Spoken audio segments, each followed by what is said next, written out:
the Start Your Own Business podcast. Hear inspiring startup stories and get reliable expert advice on how to start your business and get off to the best possible start.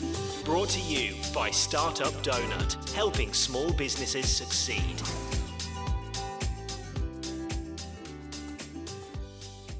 Hi there, thanks for joining us. My name's Fiona and I'm your host. In this episode, I'll be joined by Gus Bandal. Gus is founder of LinkedIn First digital and social media marketing agency, the M Guru.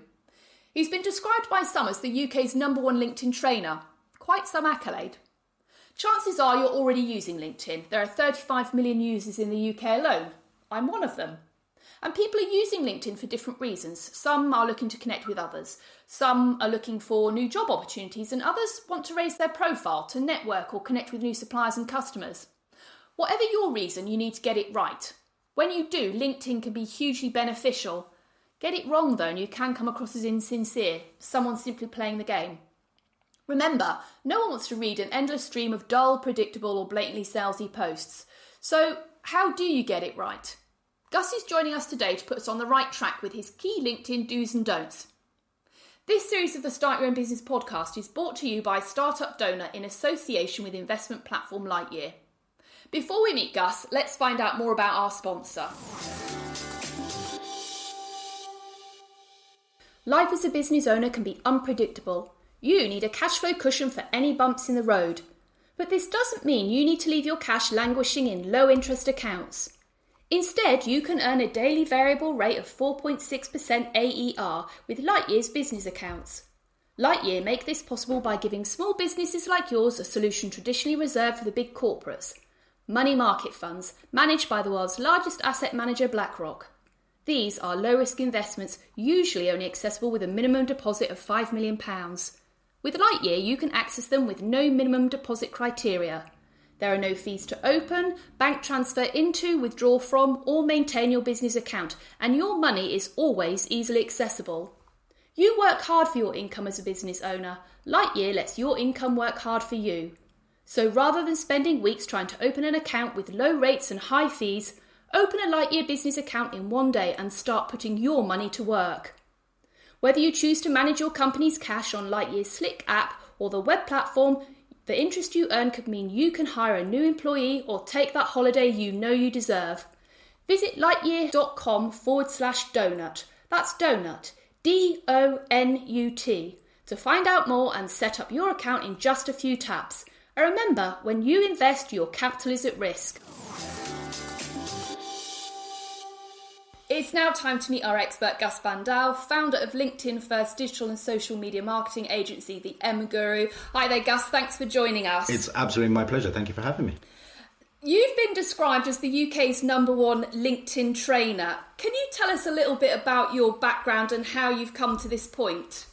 Absolutely. I should start with saying that the only person that really calls me the UK's #1 LinkedIn trainer is my mum, and that's and actually the reason I tell people that is because there's two elements. It attracts the people that want to work with me because they think, oh, that's quite a funny joke, and etc. And obviously you can't argue with mums, but it also repels the people. It also repels the people that think, oh, that's not funny, or I don't want to work with this guy, etc. So there's a method behind the madness. But in terms of like where I've come from and my past, so I started my marketing degree in the late 90s, so well before the advent of social media. I've worked for some of the world's largest companies such as Rolls-Royce, the Motorsport Industry Association. I worked for local government. I've worked in local authorities, government quangos, etc. I worked in retail. I've also ran my own pub and restaurant, so I understand what it's like to run a small business as well.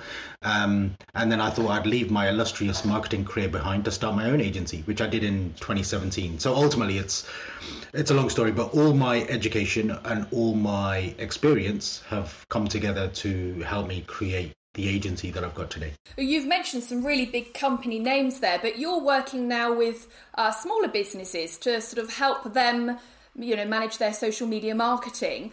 How long have you been working with this kind of smaller end of the market then? So that's so to be honest, but in essence, from day one, from when I started my agency in 2017. So essentially, what happened was, like I said, I left my long and illustrious career in marketing to run my own pub, and that's when I really discovered that actually, if I don't get marketing right, I'm not going to get people on seats.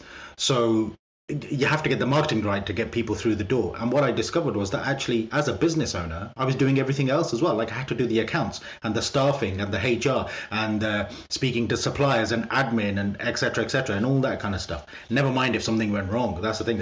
We have to hope that everything goes okay. So what I did, because it was only ever going to be short term, I thought, right, now I'm going to start an agency helping other people using my years of experience in big business and big corporate, and then delivering that to smaller businesses. Because I ran a smaller business, I could then help other small businesses. So essentially that was from day one. And like in addition to that, so just kind of following on from there, I work with local organizations such as my local chamber of commerce, my local university, my local authorities here, etc., essentially delivering programs for small businesses that come through their kind of business startup programs as well. So it's something I've been doing essentially since day one, starting when I started my agency. So moving on to LinkedIn specifically, how can small businesses benefit from having a presence on LinkedIn? I think LinkedIn is incredibly important for small businesses. And as we know, I'm sure we've all heard the cliches of the statistics in terms of, 98% of UK, business is small business, etc. Yep.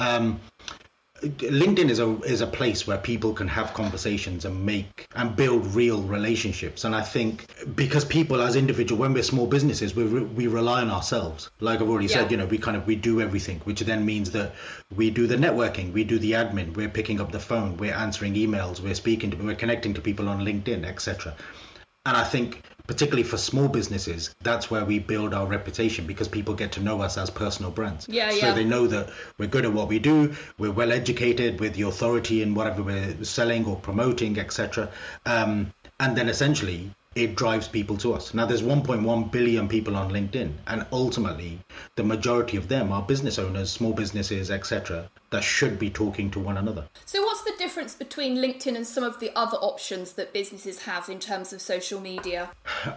It often depends on what kind of business you are. However, having said that, LinkedIn is the only business-focused platform. So having now reached 1.1 billion people, as they announced kind of earlier this year, it's one of the top 4 social media channels behind Facebook, Instagram, and TikTok.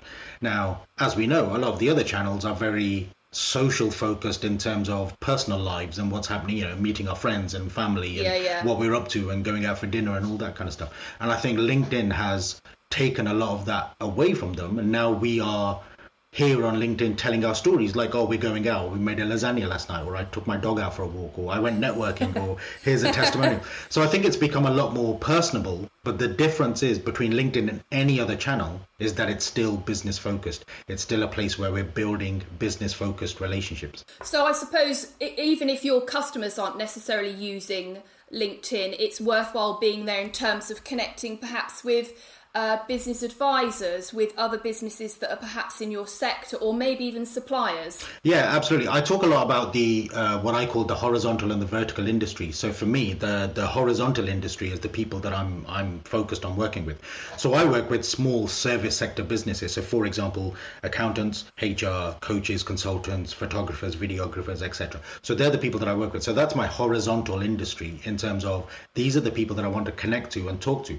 But then we also have the vertical industry in terms of organizations that have an audience, which should be also my audience. So for example, the chambers of commerce, the universities, etc., but also in my case as a marketer and as a social media marketer, web developers, search engine optimization specialists, paid advertising, paid social specialists, etc., because they may never be my customers. However, they have a massive audience. In theory, they have audiences that should be my customers. So I often talk about your ideal clients are your horizontal sector, your horizontal strategy, and then your vertical strategy is getting involved with other organizations. So the amalgamation of the two, ultimately, in theory, is that at some point through the 6 degrees of separation, you will reach your ideal clients using LinkedIn. So we're saying, yes, you should be on there. Going on to the actual process of creating your profile then, what makes a good profile then on LinkedIn? The small businesses listening to this, if I could give you any one piece of advice, if you listen to all of this and only do one thing, I would recommend changing your headline. And I appreciate that lots of marketers and LinkedIn specialists and all the rest of it, it sounds very basic and trite to say, oh, just change your LinkedIn headline. But actually, the headline is so important in terms of that's the bit that everybody sees. Other than your profile picture and your name, the other thing that everybody sees is your headline. So the headline, so essentially the 220 characters, the couple of sentences that you put under your name are really important. And I have what I call the famous Gus Van Dau LinkedIn headline template, which is 4 elements: what, who, how, why. So what do I do for a living? Who do I do it for? How do I do it? And why should you work with me? And most people reading that will care about what you do for a living, but also what you can do for them. I see far too many headlines that say things like, oh, just, founder at XYZ business, or CEO here, or admin assistant here, etc. And generally, when it comes to job titles, people don't really care. What they care about is what you actually do for a living and how you can help others. So obviously saying that we should change lots of things in our profile, it's a very kind of broad question, but if we only do one thing, then the headline is important. And then obviously the other things like having a nice profile picture and making sure that your banner says what it says, and making sure that you're essentially curating the perfect audience and then creating content that they should be reading. In terms of your image, would you recommend people having, professional photo of themselves, or should they use their company logo? What would you suggest? Oh, on their personal profiles, it always has to be a face. I always recommend it should be a face, simply because people buy from people. I think when you're putting your name to something, if it's your own name, your personal profile should definitely have your face as the profile picture.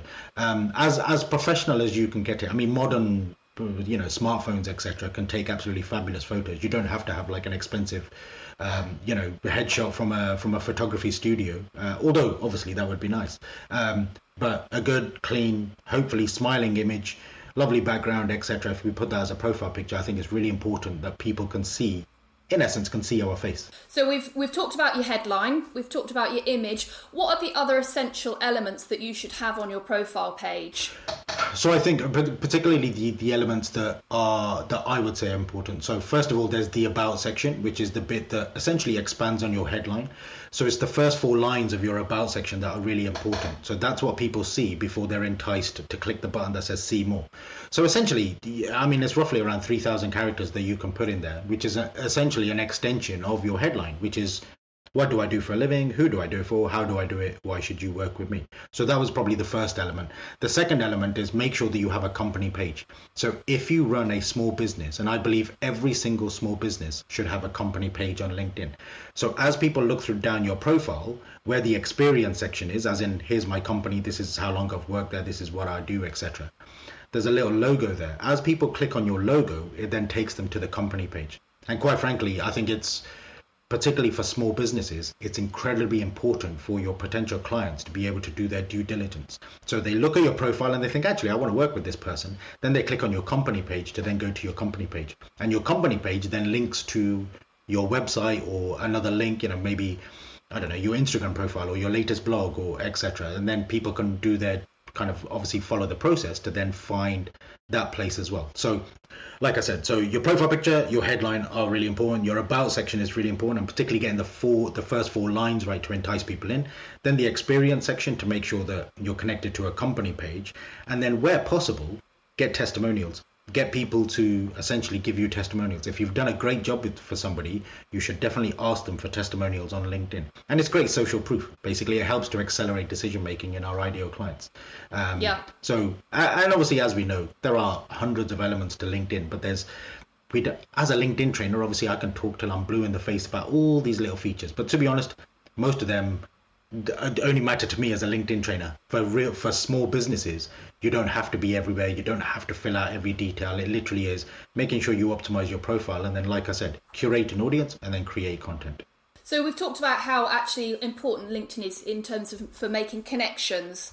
What's the best way to go about making connections? Presumably you don't want to just do a scattergun approach to any Tom, Dick and Harry will land on your page. Absolutely, yeah. It's I think a lot of people, as they set up a LinkedIn profile, end up just connecting to anybody and everybody. Or there's people out there that say, oh, you should just connect, it's important to have a big audience. Now, I like having a big audience. I think it's important to have a big audience, but it has to be the right audience. And with LinkedIn, so LinkedIn is the only place where you get to curate your own audience. Everywhere else, Facebook, Instagram, TikTok, whatever it may be, people have to find you and follow you on those places. Whereas on LinkedIn, essentially, you've got the search box at the top. You can type in anything you like in that search box in terms of business owners in Birmingham, or pharmacists in Farnborough, or university chancellors in Uxbridge, or goat herders in Grimsby, whatever it may be. There are anybody that you're looking for. So think about your horizontal industry, think about who your ideal clients are, and then search for them. And if you can't find them, look at your vertical industry and then search for them. And it's free. Quite frankly, you can do a couple of searches a day. You find those people that you want to connect to, and you reach out to them. You send them a connection request.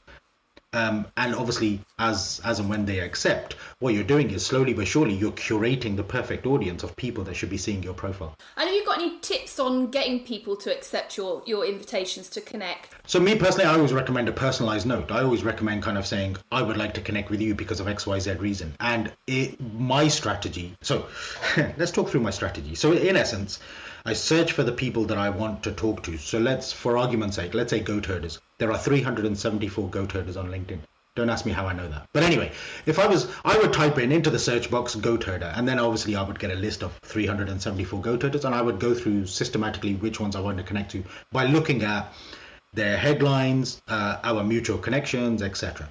The ones that I want to connect to, I would look at their profile and pick something from their profile and then send them a connection request, and then definitely add a note that says something along the lines of like something about their profile in terms of, I love your banner, I really like your headline, I love your last piece of content, I'd like to stay in touch, etc. As opposed to saying, oh, I see you're on LinkedIn, I see your LinkedIn's not very good, I'm a LinkedIn trainer, please give me some money. Because I'm pretty sure they would switch off instantly. So I say something about them. Now, in theory, 9 times out of 10, they will accept because they know that I've viewed their profile, I've repeated something back to them about their profile. And then once they accept, I send a follow-up message, literally just saying, thank you for accepting my connection request. I look forward to keeping in touch. Because for me, the next step from there is creating content that they want to read. So I normally recommend that if you're trying to get people to accept your connection request, say something nice. Now, I have a small caveat on this because free accounts, so if you don't pay for LinkedIn, so if you don't use Premium or Sales Navigator, etc., you're limited to the number of personalized invites that you can send. You can send unlimited blank invites, but you can only send, depending on your account, between 5 and 10 personalized invites per month. So if you have used up all your personalized invites, but there's still people you want to connect to, you have two choices. You can either send them a blank connection request and hope that they accept, or send a signal in another way. And what I normally do is go to their profile, go to their last piece of content and say something along the lines of, I really enjoyed this content, I'm now going to send you a connection request. So at least they have that signal of so it's kind of, in theory, they're making they're joining the dots and thinking, oh, actually, this person has read my content and they're not just sending me a blank invite for the sake of it. Yeah, no, that's a great tip. Is it ever right to kind of ignore invitations that you have received yourself as a business? Yes, absolutely. Yeah. I think you always have to do your due diligence. Now, I get a lot of, for example, international SEO specialists trying to sell me a service, or web developers or something like that, etc. And so I'm very clear on who my ideal clients are, who my target markets are, what their target locations are, age, demographic, socioeconomic status, etc., etc. And I've got to be honest, an SEO specialist in Singapore or a web developer in India, they're not really my ideal clients. So I would look through, do we have mutual connections? Are they creating content? Are they active? Could they possibly sell a service that I'd want to buy? Or indeed, would they become a client, etc.? So for me, I like to keep my audience tight in terms of making sure that I'm not just connecting willy-nilly. So absolutely, to answer your question, absolutely, it's a good thing to reject some connection requests if they don't fit the criteria. In terms of content then, as a small business owner, it's not just about liking and commenting on other people's content. You need to be creating your own. What sort of tips and advice would you have for small businesses in terms of what they should be thinking about putting on their page? So I think it should be in terms of content for small businesses, I think it should be a mix of what they're doing. Now, particularly, for example, if you are a sole trader, freelancer, solopreneur, small business, etc., you're doing a lot in your week. There's a lot that you're contending with, for example. Yeah. So what I'm doing is very different to what Richard Branson is doing. Technically, we're doing the same thing. We're trying to grow our businesses, but obviously, I'm doing it from the comfort of my kitchen in Coventry, whereas he's obviously on an island in the Caribbean. But essentially, we're doing the same thing. We're trying to grow our business. Now, for me, I create content that resonates with others. And I think it's really important that when you're creating content, you should have content that resonates. Now, ultimately, we have to sell. We have to talk about what we do for a living in terms of, I'm a LinkedIn trainer. This is how you can work with me. This is how much it costs, etc. But if that was the only content I was creating, people would switch off. Because eventually they'll be like, I don't need LinkedIn training, or I might need that in the future, so I won't think about it right now, which means that they switch off. And the algorithm, unfortunately, turns those people away, which means that they never see my content again. So when I talk about content that resonates, I normally recommend journaling your week. So for the audience that are old enough to remember Adrian Mole, I normally recommend, just pretend you're Adrian Mole on LinkedIn. It's the Adrian Moleification of LinkedIn. Yeah. Make it a diary. Monday I did this. Monday I went networking. Tuesday I met a new client. Wednesday I got a fabulous testimonial. Thursday I did some LinkedIn training, and Friday I bought pizza for everybody in the office, or something along those lines. Now normally when I write posts about that, what it does is it highlights what makes me tick. It highlights what I'm doing during the week. But also people then pick out elements like, so for example, what's your favorite pizza topping? Or, I love that testimonial. Or, I went to that networking event as well, etc. So people end up having a conversation with you, which then pushes your content out to more people, because ultimately it's all about engagement. So there's all the different social media, routes there are for business. You've got, Facebook, and you've got all the others, and they all say, you need to be seen to be active, and you should be posting every day, or should be. What are the rules, would you say, for a small business in terms of how frequently they should be posting on LinkedIn? So LinkedIn specifically. So on LinkedIn there are 1.1 billion people, and there's less than 5% of those 1.1 billion people are creating content consistently. And as far as LinkedIn is concerned, consistently means once a week. So by creating one post a week, you fall into the top 5% of content creators on LinkedIn out of that 1.1 billion people. And ultimately, if you're not creating content, your competitors are. So have a think about, like what I normally recommend, the minimum amount should be once a week. The optimal amount that I found with my clients, the people that I've trained, etc., and my own content, the optimal amount is roughly around 3 times a week. But I also recommend, if you're going to post every day, don't post more than once a day. That's what I usually recommend. But an optimal amount would be 3 times a week. And ultimately, as business owners, as small business owners, as people who quite frankly have other things to do, unless you're a LinkedIn trainer, you're not going to be posting every day, and you're not going to find that content every day. So I normally say at least once a week, maybe journal your week. But beyond that, write content that whatever is happening kind of day to day, like, today I went networking and here's some photos, or I've got a speaking gig, or I've done some LinkedIn training, or I listened to this podcast, or I read this business book, etc. It's all content. But an optimal amount is 3 times a week, but a minimum amount should be once a week. So once a week is fine for most businesses. And actually that's really manageable, I think, for a small business. If you know that on a Friday I'm going to do my roundup, or on a midweek, when I've done halfway through, here's what I'm doing next, or here's the the new clients that I'm working with, or new projects that I'm working on. Absolutely. So that's less daunting to think, actually, I haven't got to be on there every day panicking like, what have I got to create today? So and sorry, just to kind of follow on from that very quickly. So I know there's the advent of AI, and lots of people are talking about AI, etc. When you're journaling your week, the only person that can write that is you. So there's no chatbots or AI or automation, etc. The only person that can journal your week is you, and therefore it becomes more personable. And in theory, it should be really quick to write, because you could just look through your diary and say, right, this week I've done this, this, and this. Here's the post, kind of like, and off it goes. You don't have to spend hours deliberating on beautifully, Shakespearean content, etc. It's not. We don't need that on LinkedIn. It's more about creating content that resonates with others. And to be honest, for the most part, once a week is more than enough. And presumably content that's authentic to you.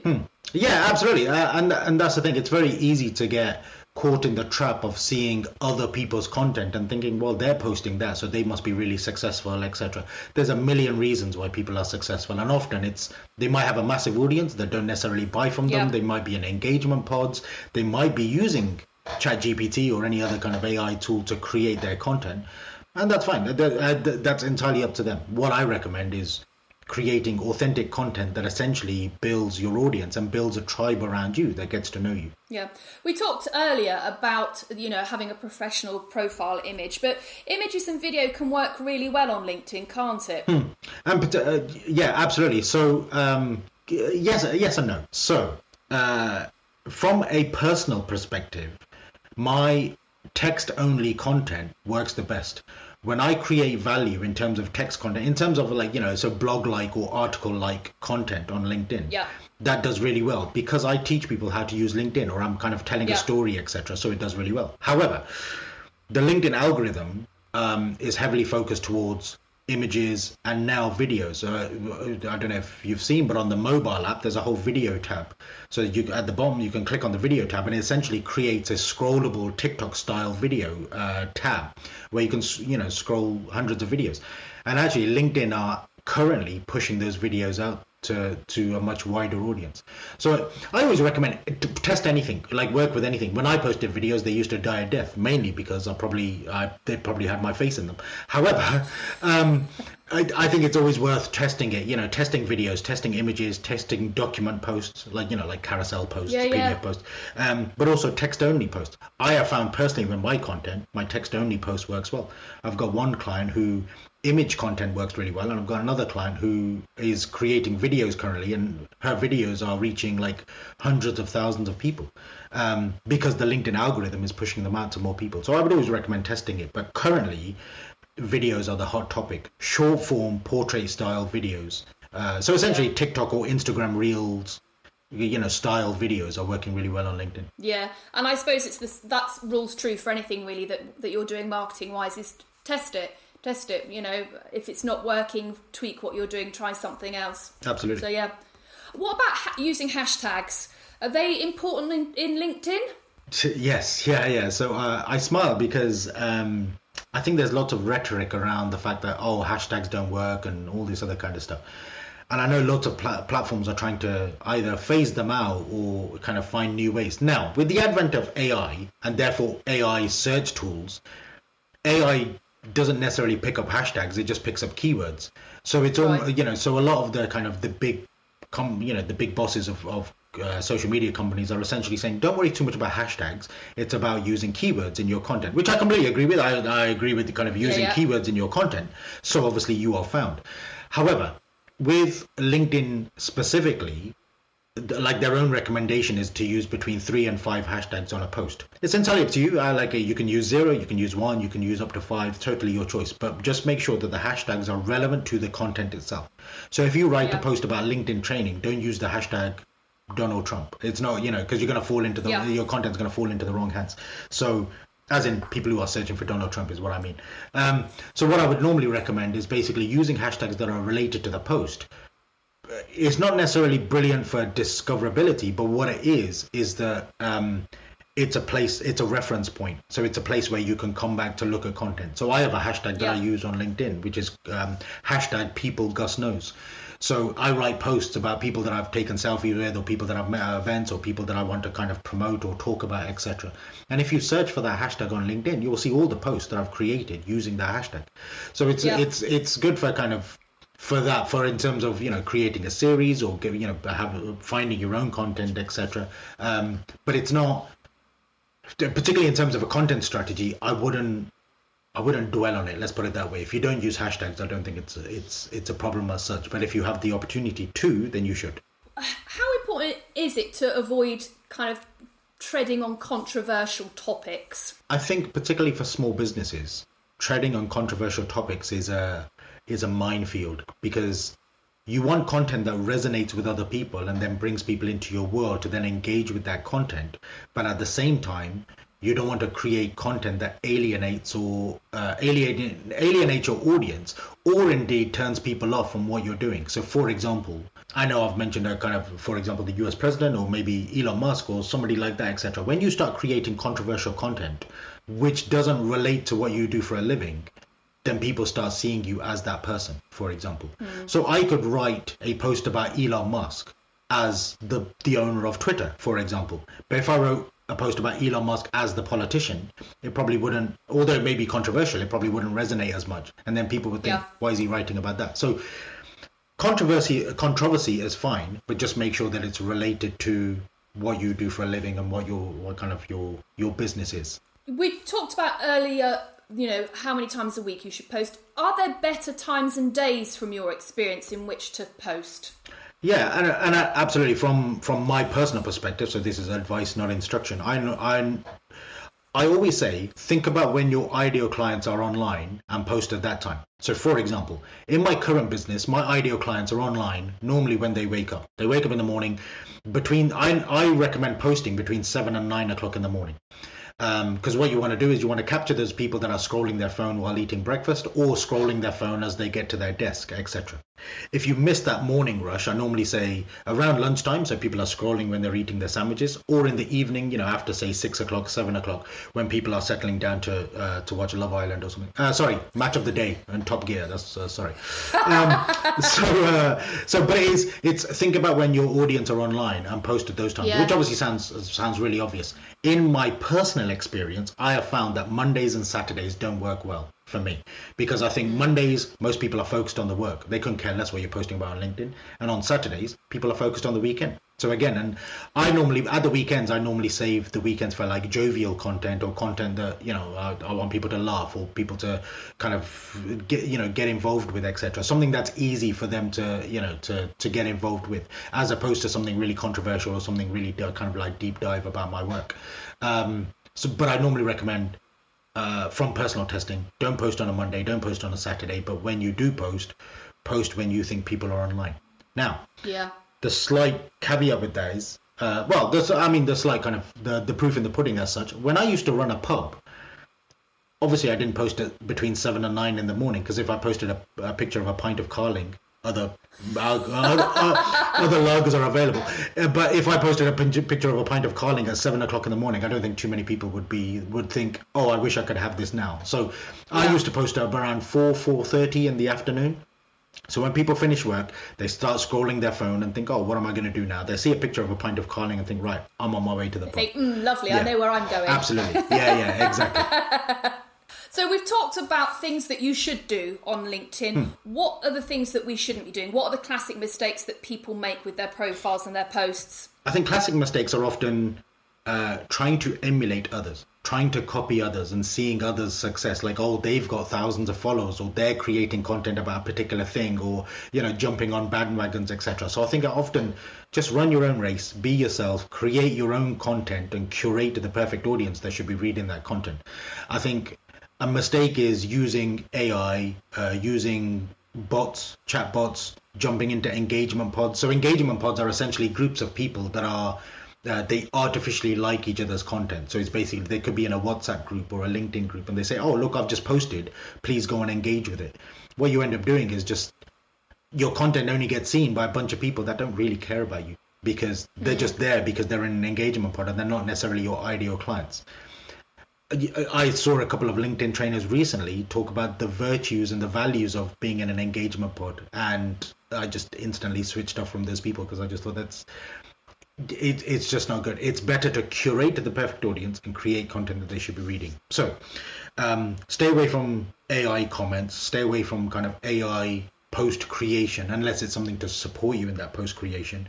Stay away from engagement pods, but also when it comes to creating content, try not to only post sales content, because that turns your audience off. So it's actually, like I said, it's the Adrian Molification of LinkedIn. Try and journal your week so that it resonates with your audience, which means that they engage more. We've covered loads of ground there, as we thought we might. If you had to boil it down to your top 3 tips for someone creating their first LinkedIn profile, what would they be? So step 1 definitely would be really hone your headline. Whatever your headline is, make sure you hone it. And like I said, because I have the famous Gus Bandel LinkedIn headline template, which is what who, how, why. If you can do those kind of at least 2 or 3 of those elements, that would be perfect. That's the kind of number one thing. I think the LinkedIn headline is the most important thing. The second thing would be to curate a perfect audience rather than connecting to everybody willy-nilly and just kind of, growing a massive audience just for the numbers. It's about curating the right audience. Obviously, it's better to connect to 10 people that give you money as opposed to 1,000 people that can care about you. So, find your ideal audience. And then the third element, it's kind of like a two-pronged approach. So I would say create great content that your audience would want to read, because ultimately if you've curated the perfect audience, you're then creating content that they want to read.